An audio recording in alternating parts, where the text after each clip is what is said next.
silbadores, buscando en mis estanterías, entre mis libros más antiguos, me he encontrado con este libro, el Necronomicon. Un libro maldito en cuyo interior he encontrado un abismo al que hubiese preferido no asomarme. Pero hasta que pierda mis últimos puntos de cordura, en este Halloween os quiero hablar del maestro del terror literario, H.P. Lovecraft.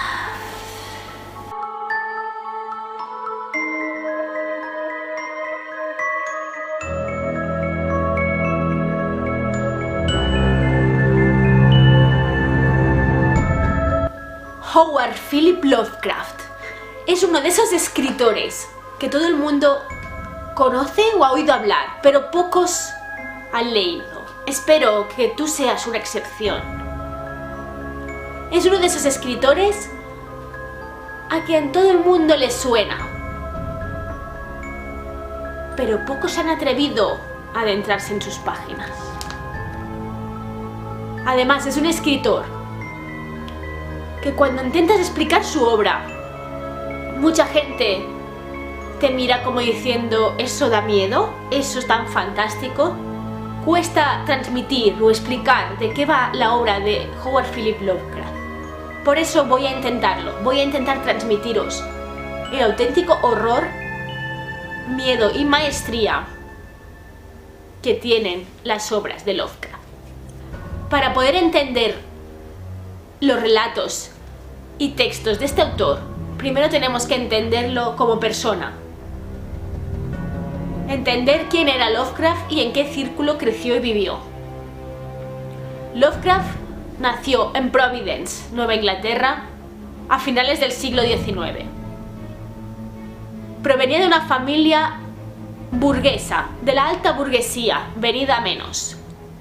Eso marcó el ambiente donde se crió nuestro pequeño Lovecraft.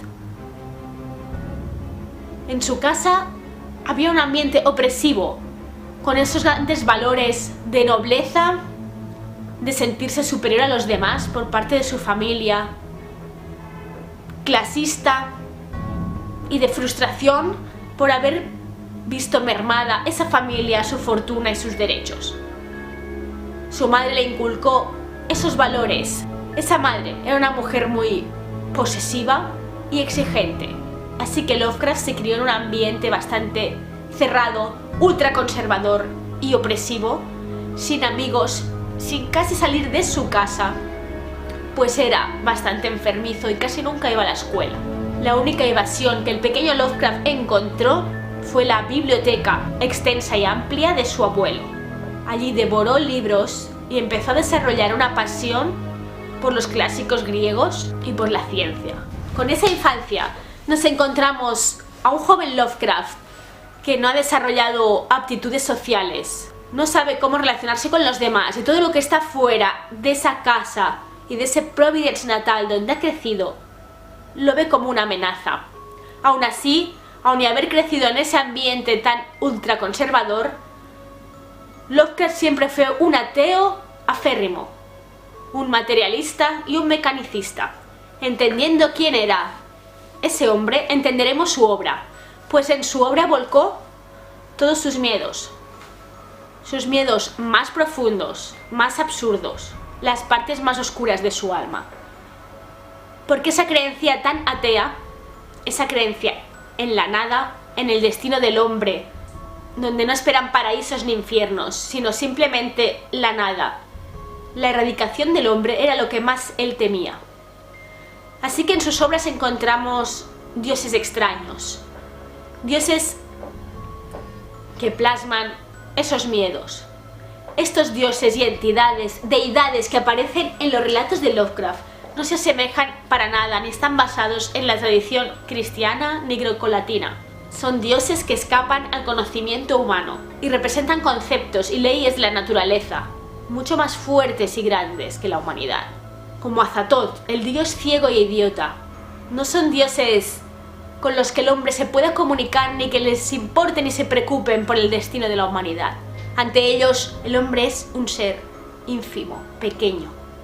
Y cualquier aproximación a esas deidades significa la locura y la aniquilación total de la psique humana.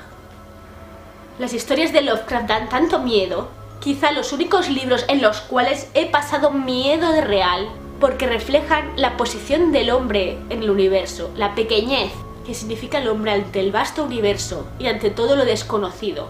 Significa la visión del horror ante la nada que nos espera. Significa la búsqueda de esas respuestas que todo hombre lleva en su interior, aunque sea inconscientemente. ¿A dónde vamos? ¿Qué hay después de la muerte? ¿Por qué estamos aquí? Pero la respuesta es la nada. Quizá eso es lo que da más miedo de los relatos e historias de Lovecraft, sus protagonistas. Porque ese protagonista siempre se asemeja a ese hombre solitario en busca de respuestas, en un viaje que le lleva a encontrar esa verdad, y esa verdad solo significa la aniquilación de sí mismo sin dejar huella. También encontramos en la obra de Lovecraft otros miedos y rasgos de su personalidad, como su inadaptación social, su misoginia y su racismo.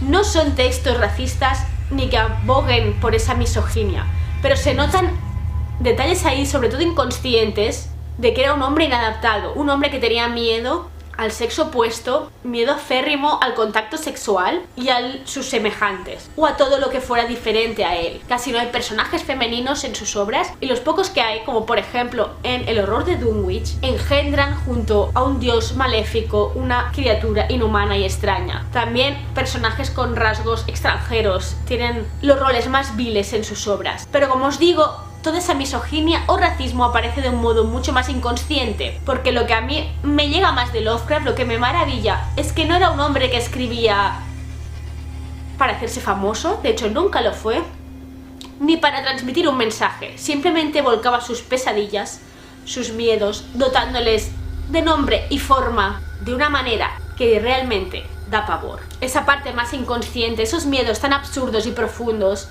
que todos tenemos dentro, es lo que te hace acercarte a su obra, y es lo que realmente da miedo. En toda la extensa obra de este escritor encontramos 3 etapas. Estas etapas han sido definidas con muchos nombres, hay muchos estudios sobre Lovecraft. Estas son las que a mí me parecen, o las que yo he sentido al leer su obra. Yo veo claramente una etapa primordial, donde están sus primeros textos, muy influenciados por el terror gótico, por Poe, por Lord Dunsany, por Arthur Machen. Un estilo aún poco definido, aún no había dejado ahí toda su personalidad, no había volcado toda su psique. Luego nos encontramos en su época dorada, para mí como escritor, en su época más pura, que podríamos denominar los mitos de Cthulhu, donde Lovecraft rompe con su estilo totalmente el estilo de terror gótico que se llevaba haciendo hasta el momento. Lovecraft empieza a situar sus historias en su época coetánea y en su Providence natal. Cuando lo leemos ahora a lo mejor nos parece una época lejana, porque estamos hablando de finales del siglo XIX y principios del siglo XX, pero él lo escribió en su época cotidiana, en su día a día.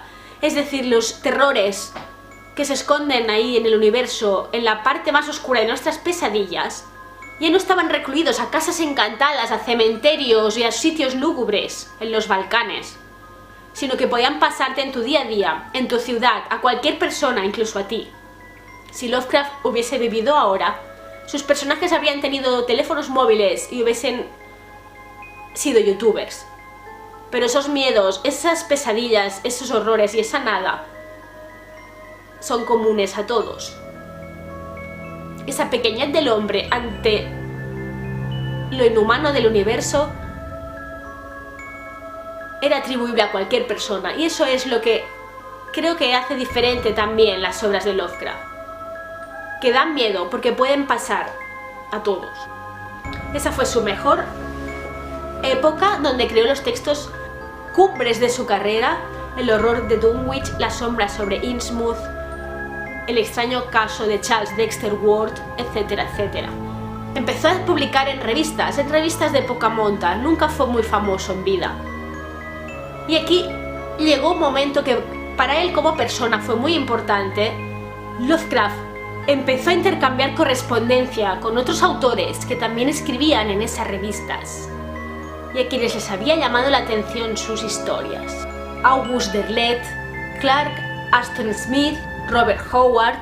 Esta fue la mejor época personal de Lovecraft. Por primera vez, Lovecraft tenía amigos, aunque fuera por correspondencia. Conocía gente con intereses comunes con él. Así que les invitó a colaborar, a escribir juntos textos. Y aunque fue su mejor época personal, no fue su mejor época literaria, pues su estilo tan puro, su psique volcada en el papel, se diluyó con la aportación de estos autores. Por ejemplo, Derleth dotó a las obras de Lovecraft un estilo basado mucho más en el cristianismo, donde todas las tramas desembocaban a una lucha entre el bien y el mal, algo muy basado en la tradición cristiana que nunca antes se había visto en la obra de Lovecraft, y no hizo sus mejores obras en este periodo, que podríamos llamar el periodo del Círculo Lovecraft. Un buen ejemplo de este periodo y del cambio que observamos frente a sus obras anteriores es el relato En la noche de los tiempos. Lovecraft escribía básicamente relatos y novela corta. No encontramos novelas largas en su amplia trayectoria como escritor. Así que os invito a que si no la habéis leído le deis una oportunidad, que os adentréis en su psique, en ese imaginario rico y que os causará pavor, porque os tocará esas fibras más profundas e inconscientes del miedo. Como anécdota, os contaré que en sus obras Lovecraft citaba muchos libros en teoría demoníacos, de invocaciones o algunos simplemente por sus nombres rimbombantes. Muchos de esos habían existido en el pasado o existían, como el Malus Maleficarum o el Zoar, pero muchos de otros de los libros citados eran inventados. El más famoso que todos habréis oído hablar es el Necronomicon. Lovecraft dotó a este libro una vida literaria muy creíble y muchos lectores y estudiosos estuvieron años buscando la procedencia de este libro creyendo que existía en la realidad, pero nunca existió fuera de su cabeza. Era una invención, aunque luego muchos editoriales crearon Necronomicones basados en la obra de Lovecraft. También, para terminar, queridos silbadores, quiero resaltar que en esta obra de terror y horror que caracteriza a Lovecraft también hay cabida para el humor. Tenía un humor rebuscado y muy irónico, pero sus obras están repletas de burlas y mofas, sobre todo las más descaradas de la religión cristiana. El mismo Abdul al-Hazred, famoso autor del Necronomicon, vagando por el desierto y encontrándose con esas entidades mientras escribía el libro, es una referencia y una burla a Jesús vagando por el desierto y siendo tentado por el diablo.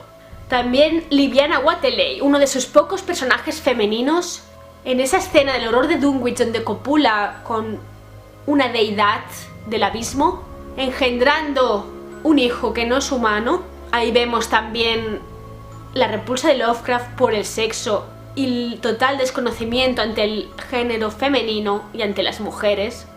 Miedos y rechazos que plasma de forma inconsciente en todos sus textos.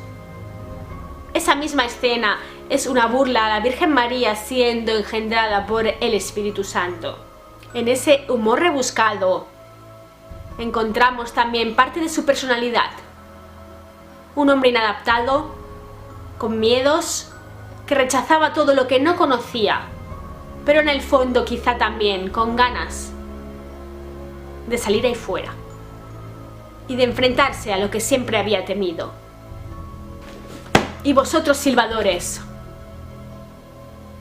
os atrevéis a entrar en su mundo? ¿Habéis oído eso? Parece que algo se arrastra.